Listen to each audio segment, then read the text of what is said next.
Hello everyone, आप सभी का स्वागत है एडुटेप में। यहाँ पर हम यूपीएससी, ईपीएफओ, एपीएफसी, ईओएओ एग्जामिनेशन की तैयारी करें, जिसमें आज अभ्यास सीरीज में जनरल साइंस का हमारा टॉपिक बहुत इंपॉर्टेंट चालू होने वाला है। मेटल्स एंड नॉन मेटल्स का पार्ट नंबर 1। ये टॉपिक थोड़ा बड़ा है और थोड़ा इंपॉर्टेंट है, इसके आपको ज़्यादा पार्ट्स मिलने वाले हैं और इस टॉपिक की हमें बहुत अच्छे से तैयारी करना है।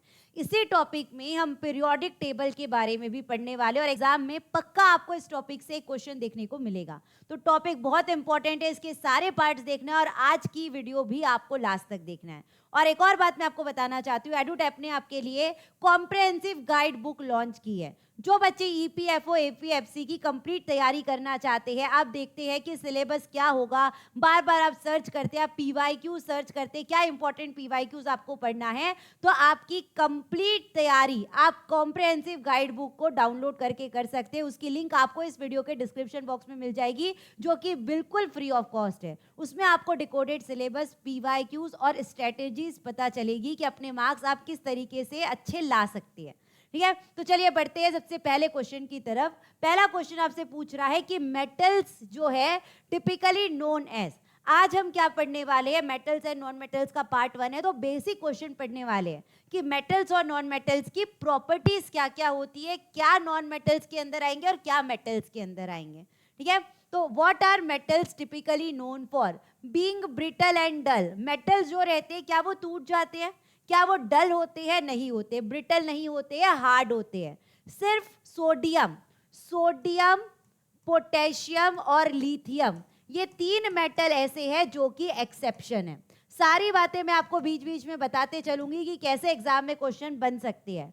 सोडियम, पोटेशियम और लिथियम, ये तीनों मेटल ऐसे हैं जो मेटल के एक्सेप्शन में आते हैं। तीनों सॉफ्ट मेटल है, एकदम आसानी से नाइफ से उसे काटा जा सकता है और वो ब्रिटल होते हैं, लेकिन डल नहीं होते।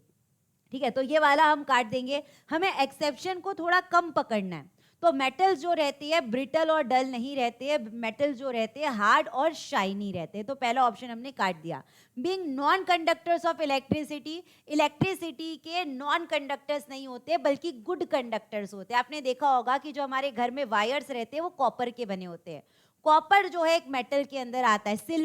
सिल्वर जो है सबसे ज्यादा गुड कंडक्टर ऑफ इलेक्ट्रिसिटी है, लेकिन सिल्वर के वायर्स बनाना थोड़ा कॉस्टली हो जाएगा, थोड़ा एक्सपेंसिव हो जाएगा, इसीलिए घर के जो वायर्स रहते हैं कॉपर्स के बने रहते हैं, कॉपर के बने रहते हैं। तो ये गुड कंडक्टर ऑफ इलेक्ट्रिसिटी है, तो ये वाला ऑप्शन भी हमारा हट जाएगा। Being gases at room temperature, ये गैस रहता है क्या रूम टेम्परेचर पे, नहीं। मेटल्स जो रहते हैं मोस्टली सॉलिड रहते हैं, लेकिन उसका 2 एक्सेप्शन है। उसके 2 एक्सेप्शन है जो लिक्विड स्टेट में पाए जाते हैं, वो है मर्क्यूरी और गैलियम का जब टेम्परेचर बढ़ाते हैं। मर्क्यूरी जो रहता है रूम टेम्परेचर पे, मर्क्यूरी एक ऐसा मेटल है जो रूम टेम्परेचर पे लिक्विड स्टेट में रहता है, और गैलियम एक ऐसा मेटल है जब टेम्परेचर को रूम टेम्परेचर से ज्यादा करते हैं, जब टेम्परेचर को बढ़ाते हैं तो गैलियम मेल्ट होना स्टार्ट होता है। तो ये दोनों मेटल के एक्सेप्शन है। तो गैसेस तो होती नहीं है, मेटल तो कभी गैस हो ही नहीं सकते, तो ये वाले ऑप्शन को भी हम काट देंगे। मेटल केवल सॉलिड और लिक्विड स्टेट में पाए जाते हैं, मोस्टली सॉलिड रहते हैं, लेकिन सिर्फ 2 लिक्विड स्टेट में रहते हैं। ठीक है, अब तीसरा ऑप्शन हमें दिया था having a shiny appearance and being good conductors of heat and electricity. ये मेटल के लिए सबसे बेस्ट आंसर है। मेटल जो रहते हैं उनका अपीयरेंस शाइनी रहता है और वो गुड कंडक्टर ऑफ इलेक्ट्रिसिटी है। अब गुड कंडक्टर ऑफ इलेक्ट्रिसिटी क्यों है, क्योंकि मेटल्स में क्या होते हैं, फ्री इलेक्ट्रॉन्स होते हैं। मेटल्स में क्या होते हैं, फ्री इलेक्ट्रॉन्स अवेलेबल रहते हैं जो इलेक्ट्रिसिटी को कंडक्ट करने में हेल्पफुल रहते हैं, जो नॉन मेटल्स में आपको देखने को नहीं मिलेगा। ठीक है, आगे बढ़ते हैं, क्वेश्चन नंबर 2 में आते हैं। Which of the following correctly describe non metal. अभी हमने मेटल के बारे में कुछ प्रॉपर्टीज देखी है, लेकिन वो पूरी खत्म नहीं हुई है। अभी हम बात करने वाले कि नॉन मेटल्स के बारे में आप क्या जानते हैं। Non metals are ductile and sonorous. Ductile का मतलब क्या होता है कि उसे हम वायर्स बना सकते हैं, तो नॉन मेटल के कभी वायर नहीं बना सकते, हम मेटल्स के बनाते हैं। तो मेटल्स जो रहते हैं वो डक्टाइल और सोनोरस मतलब जिससे आप अगर उसे पीटते हैं, अगर आप उससे हैमर से पीटते हैं तो उसमें से आवाज आती है, साउंड आती है, उसे सोनोरस कहते हैं, तो वो नॉन मेटल में नहीं होता है, तो ये वाला ऑप्शन हम काट देंगे। Both metal and non metals are ductile. Non metals ductile नहीं होते, उन्हें वायर्स में नहीं बनाया जा सकता, तो ये गलत हो गया।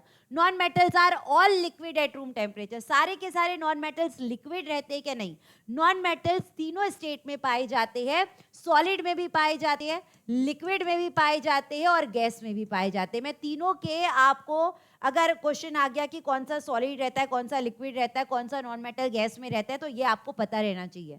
जो नॉन मेटल सॉलिड स्टेट में रहता है वो है डायमंड। वो कौन सा रहता है? डायमंड। डायमंड जो है, डायमंड के अंदर कार्बन रहता है, कार्बन का एलोट्रोप है। डायमंड जो है कार्बन का एलोट्रोप है, और कार्बन क्या है? Non metal. तो डायमंड जो है सॉलिड स्टेट में रहता है, और एक रहता है सल्फर। सल्फर भी नॉन मेटल है जो सॉलिड स्टेट में रहता है। अगर लिक्विड की बात करते हैं, लिक्विड नॉन मेटल ब्रोमीन होता है, लिक्विड नॉन मेटल ब्रोमीन होता है, लिक्विड मेटल मर्क्यूरी होता है। दोनों में बहुत ज्यादा बच्चों को कंफ्यूजन होता है, और यही क्वेश्चन हम रॉन्ग करके आते हैं। इसीलिए ये वाला टॉपिक ज्यादा इंपॉर्टेंट है, इससे एग्जाम में बहुत सारे क्वेश्चन बन सकते हैं। गैस, गैस जो है, सारी गैसेस, ऑक्सीजन, नाइट्रोजन, ये सारी नॉन मेटल के अंदर आती है। तो नॉन मेटल सारे लिक्विड रहते हैं क्या? नहीं, ये दोनों ऑप्शन भी हमने काट दिया। नॉन मेटल्स है poor conductor of heat and electricity and have low melting point, और इनका मेल्टिंग पॉइंट लो होता है, जबकि मेटल्स का मेल्टिंग पॉइंट ज्यादा होता है, बॉइलिंग पॉइंट ज्यादा होता है, टेंसाइल स्ट्रेंथ ज्यादा होती है। तो आंसर क्या हो जाएगा? डी हो जाएगा। ठीक है, तो नॉन मेटल जो है पुअर कंडक्टर है, क्योंकि उनके अंदर फ्री इलेक्ट्रॉन्स नहीं रहते हैं और लो मेल्टिंग पॉइंट है। ठीक है, आगे बढ़ते हैं, क्वेश्चन नंबर 3 में आते हैं। What distinguishes metal from non metals in terms of physical appearance? Metals और नॉन मेटल में क्या डिफरेंस है उनके फिजिकल अपीयरेंस के बेसिस में? मेटल्स आर डल, तो ये ऑप्शन तो पहले ही कट गया। मेटल्स जो रहते हैं शाइनी अपीयरेंस के रहते हैं, उसे काट देंगे, आगे पढ़ने की जरूरत ही नहीं है। मेटल्स आर लस्टरस, मेटल जो रहते हैं उसमें लश्चर रहता है, बिल्कुल सही। नॉन मेटल्स लैक शाइन, और नॉन मेटल में शाइन नहीं रहता है, बिल्कुल सही दिख रहा है। ये फिजिकल अपीयरेंस के हिसाब से बिल्कुल सही है कि मेटल्स में अपीयरेंस रहता है, शाइनी अपीयरेंस रहता है, लश्चरस रहता है, लेकिन नॉन मेटल डल रहते हैं, उसमें शाइनी अपीयरेंस नहीं रहता है। Both metals and non metals are always shiny, ये भी गलत हो गया। Metals and non metals have no difference in appearance, ये भी गलत हो गया। तो आंसर हमारा क्या हो गया? ऑप्शन नंबर बी, कि मेटल्स शाइनी होते हैं और नॉन मेटल्स डल होते हैं। आगे बढ़ते क्वेश्चन नंबर 4 में आते हैं। Why are metals generally good conductor of electricity? अभी मैंने बताया है, तो आपको ये क्वेश्चन बहुत इजीली सॉल्व हो जाएगा कि मेटल्स जो है गुड कंडक्टर ऑफ इलेक्ट्रिसिटी क्यों होते हैं। तो आपको ध्यान रखना है, क्या उनकी लो मेल्टिंग पॉइंट होती है? क्या नहीं, बल्कि हाई मेल्टिंग पॉइंट होती है। दे डक्टाइल होते हैं, उनकी डक्टिलिटी के कारण गुड कंडक्टर ऑफ इलेक्ट्रिसिटी होते हैं क्या? जरूरी नहीं है। डक्टिलिटी उनको वायर्स बनाने में मदद करती है, लेकिन उसकी वजह से गुड कंडक्टर ऑफ इलेक्ट्रिसिटी रहेंगे, ये जरूरी नहीं रहता है। उनकी ब्रिटलनेस की वजह से नहीं, बल्कि उनमें फ्री इलेक्ट्रॉन्स अवेलेबल रहते हैं जो इलेक्ट्रिसिटी को ट्रांसफर करने में हेल्प करते हैं, इसीलिए वो गुड कंडक्टर ऑफ इलेक्ट्रिसिटी रहते हैं। अब यहाँ पर जो क्वेश्चन एग्जाम में बन सकता है कि बेस्टेस्ट कंडक्टर ऑफ इलेक्ट्रिसिटी, सबसे पहला आपका आता है सिल्वर। सिल्वर यानी कि होता है Ag। सारी बातें याद रखना है। अगर बेस्टेस्ट कंडक्टर ऑफ इलेक्ट्रिसिटी पूछता है कौन सा मेटल है, तो वो होता है सिल्वर, Ag। लेकिन हम इसके वायर्स नहीं बना सकते क्योंकि बहुत एक्सपेंसिव हो जाएगा। घर की वायरिंग, ऑफिस की वायरिंग बहुत ज़्यादा होती है और वो चोरी होने का डर रहता है, बहुत एक्सपेंसिव होता है, तो वो हम सिल्वर की नहीं बनाते हैं, चांदी की नहीं बनाते हैं। हम दूसरे नंबर वाले को यूज करते हैं जो कि होता है कॉपर। कॉपर जो है सेकेंड नंबर पर आता है गुड कंडक्टर ऑफ इलेक्ट्रिसिटी में, Cu। ठीक है, और इसके अंदर फ्री इलेक्ट्रॉन्स अवेलेबल रहते हैं जो इलेक्ट्रिसिटी को ट्रांसफर करने में मदद करते हैं। क्वेश्चन नंबर 5 में आते हैं। Which property of non metal makes them suitable for insulating electric wires? अब देखिए, इलेक्ट्रिक वायर्स के जो अंदर का रहता है वो तो कॉपर का बना रहता है। इलेक्ट्रिक वायर्स के अंदर का जो बना रहता है वो कॉपर का बना रहता है, लेकिन ऊपर पर आपने देखा होगा ग्रीन कलर का इंसुलेशन रहता है, ब्लैक कलर के वायर्स रहते हैं, रेड कलर के वायर्स रहते हैं, वो थोड़े प्लास्टिक के रहते हैं। तो वो जो इंसुलेशन रहता है वो किसका बना होता है? नॉन मेटल का बना रहता है। कॉपर के वायर्स के ऊपर, कॉपर के वायर्स के ऊपर क्या रहता है? ऐसे ग्रीन कलर का ऊपर पे इंसुलेशन बना रहता है ताकि आपको शॉक ना लगे, ताकि आपके बॉडी को इलेक्ट्रिक शॉक ना लगे, इसलिए उसके ऊपर इंसुलेशन देना पड़ता है। वो नॉन मेटल का रहता है। तो क्यों देते हैं इंसुलेशन नॉन मेटल का? क्योंकि वो ब्रिटल है इसलिए देते हैं? नहीं, गुड कंडक्टर होते तो उनको हम अंदर के वायर के लिए यूज करते थे, इंसुलेशन के लिए नहीं करते थे। डक्टाइल नहीं होते, पुअर कंडक्टर ऑफ इलेक्ट्रिसिटी करते हैं, इसीलिए हम जो इंसुलेशन रहता है ताकि हमारी बॉडी को हमें इलेक्ट्रिक शॉक ना लगे, उसके लिए ताकि जब हम उसे पकड़े, जब भी हम इसे पकड़े तो हमें इलेक्ट्रिक शॉक नहीं लगना चाहिए, इसीलिए वो इंसुलेशन प्रोवाइड किया जाता है जिससे इलेक्ट्रिसिटी पास नहीं होना चाहिए, और इसीलिए वो पुअर कंडक्टर ऑफ इलेक्ट्रिसिटी है, नॉन मेटल से बनाया जाता है। ठीक है, आगे बढ़ते हैं, क्वेश्चन नंबर 6 में आते हैं। क्वेश्चन नंबर 6 हमें बोल रहा है what property of metal allow them to be drawn in thin wires. Metal की ऐसी कौन सी प्रॉपर्टी है जिससे उसे वायर्स में बनाया जा सकता है, वायर्स में फॉर्म किया जा सकता है, तो उसे मेलेबिलिटी नहीं कहते हैं, डेंसिटी नहीं कहते, ब्रिटलनेस नहीं कहते हैं, उसे क्या कहा जाता है, डक्टिलिटी कहा जाता है। मेटल की ऐसी प्रॉपर्टी जिससे उसे वायर्स में ड्रॉ किया जाता है उसे हम क्या कहते हैं, डक्टिलिटी कहते हैं। ठीक है, क्वेश्चन नंबर 7 में आते हैं, which of the following property is common in all metals. सारे मेटल्स में कौन सी प्रॉपर्टी कॉमन होती है? They are hard and low density, hard तो होते हैं लेकिन कुछ मेटल सॉफ्ट भी होते हैं, तो ये जो है कॉमन प्रॉपर्टी के अंदर नहीं आएगा। They have high melting and boiling point, ये हमें थोड़ा ठीक दिख रहा है, आगे देखते हैं। दे आर नॉन लस्टरस, बिल्कुल गलत, they are lustrous. They have shiny appearance. They are poor conductors of heat, गलत, they are good conductors of heat and electricity. तो सारे मेटल्स में एक कॉमन प्रॉपर्टी होती है कि उनका मेल्टिंग और बॉइलिंग पॉइंट जो रहता है वो बहुत हाई रहता है। जब तक उतना मेल्टिंग पॉइंट नहीं पहुंच जाता तब तक वो मेटल मेल्ट नहीं होता है। जैसे कि हम, अगर मैं एग्जांपल दूं तो बल्ब में अगर बात करते हैं, बल्ब का जो फिलामेंट रहता है, बल्ब का जो ये टेढ़ा मेढ़ा तार रहता है उसे हम क्या कहते हैं, फिलामेंट कहते हैं। ये जो बल्ब का फिलामेंट रहता है वो कौन से मेटल से बना होता है, टंगस्टन का बना होता है।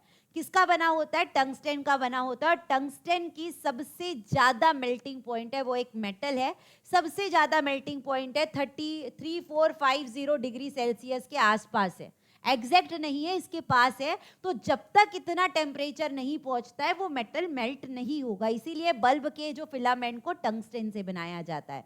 तो मेटल्स की मेल्टिंग पॉइंट और बॉइलिंग पॉइंट एकदम हाई रहती है, ये सारे मेटल्स में एक कॉमन प्रॉपर्टी है, तो आंसर इसका हो जाएगा ऑप्शन नंबर बी।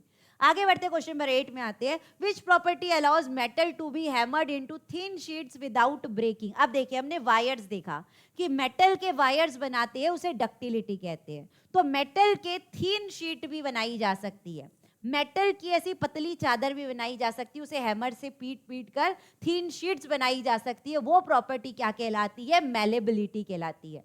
वो प्रॉपर्टी क्या कहलाती है, मेलेबिलिटी कहलाती है। दोनों प्रॉपर्टी आपको याद रखना है, जब वायर्स में ड्रॉ किया जाता है तो डक्टिलिटी, जब उसे थिन शीट्स बनाई जाती है तो मेलेबिलिटी। आगे बढ़ते क्वेश्चन नंबर 9 में आते हैं, which property differentiate non metal from metal when it comes to physical state at room temperature. Metal और नॉन मेटल में क्या डिफरेंस है जब उनके फिजिकल स्टेट की बात करते हैं। रूम टेम्परेचर पे मेटल रखा है और एक नॉन मेटल रखा है, तो उनके फिजिकल स्टेट में क्या डिफरेंस रहता है। तो नॉन मेटल्स इलास्टिक होते हैं क्या, नहीं, नॉन मेटल्स इलास्टिक नहीं होते रूम टेम्परेचर में, ऐसा जरूरी नहीं है। Non metals are good conductor, तो अगर उनको रूम टेम्परेचर में रख देंगे तो क्या वो बैड कंडक्टर से गुड कंडक्टर में बदल जाएंगे, क्या नहीं बदलेंगे, ये भी गलत हो गया। Non metals have high tensile strength, non metals are mostly gas और ब्रिटल सॉलिड, ये बिल्कुल सही दिख रहा है। रूम टेम्परेचर पे जो नॉन मेटल्स रहते हैं ज्यादातर गैस रहती है, जैसे कि ऑक्सीजन गैस हो गई, नाइट्रोजन गैस हो गई, और क्या रहते हैं, ब्रिटल सॉलिड। अगर मैं बात करती हूँ सल्फर की, सल्फर जो है वो सॉलिड स्टेट में एक नॉन मेटल रहता है, वो आसानी से टूट जाता है, ब्रिटल होता है।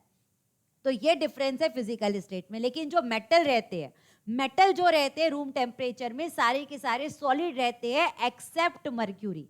सारे के सारे मेटल्स जो रहते हैं रूम टेम्परेचर पे सॉलिड स्टेट में रहते हैं, सिर्फ मर्क्यूरी ऐसा है जो रूम टेम्परेचर पे लिक्विड स्टेट में रहता है, और वही मर्क्यूरी हम थर्मामीटर में यूज करते हैं।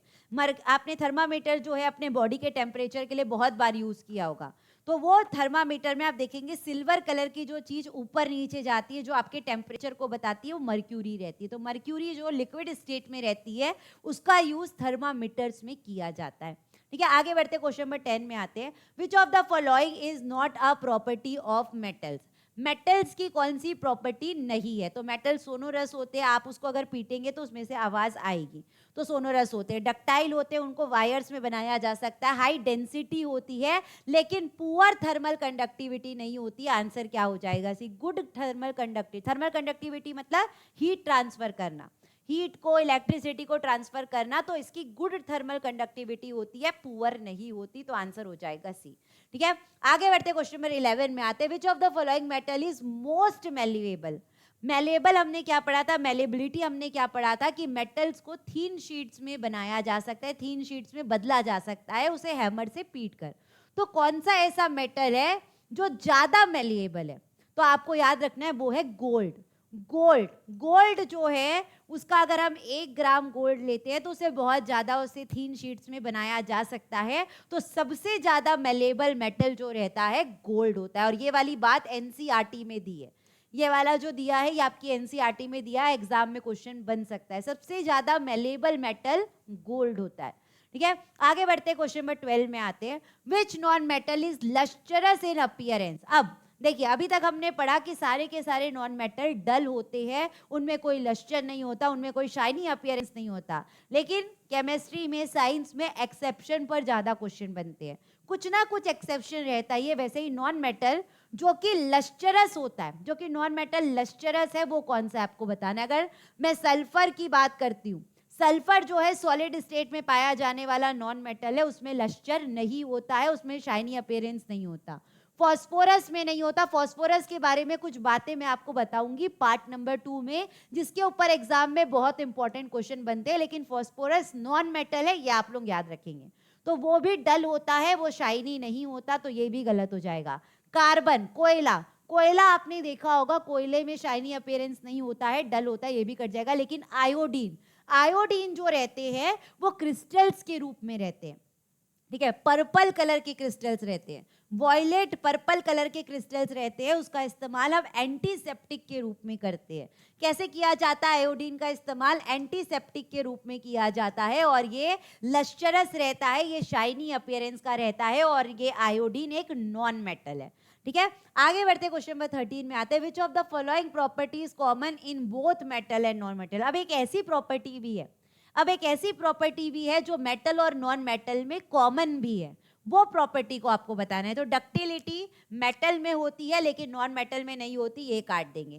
कंडक्टिविटी, कंडक्टिविटी मेटल में होती है, नॉन मेटल में नहीं होती, इसे काट देंगे। सोनोरिटी मेटल में होती है, नॉन मेटल में नहीं होती है, इसे काट देंगे। लेकिन फॉर्मेशन ऑफ ऑक्साइड ये मेटल भी करता है और नॉन मेटल भी करता है, तो ये प्रॉपर्टी दोनों में कॉमन है। मेटल जब ऑक्सीजन के साथ रिएक्ट करते हैं, मेटल जब ऑक्सीजन के साथ रिएक्ट करते हैं तो मेटल ऑक्साइड बनाते हैं। और ये कैसे ऑक्साइड रहते हैं, इसके बाद वाले क्वेश्चन में आपको आंसर करना है।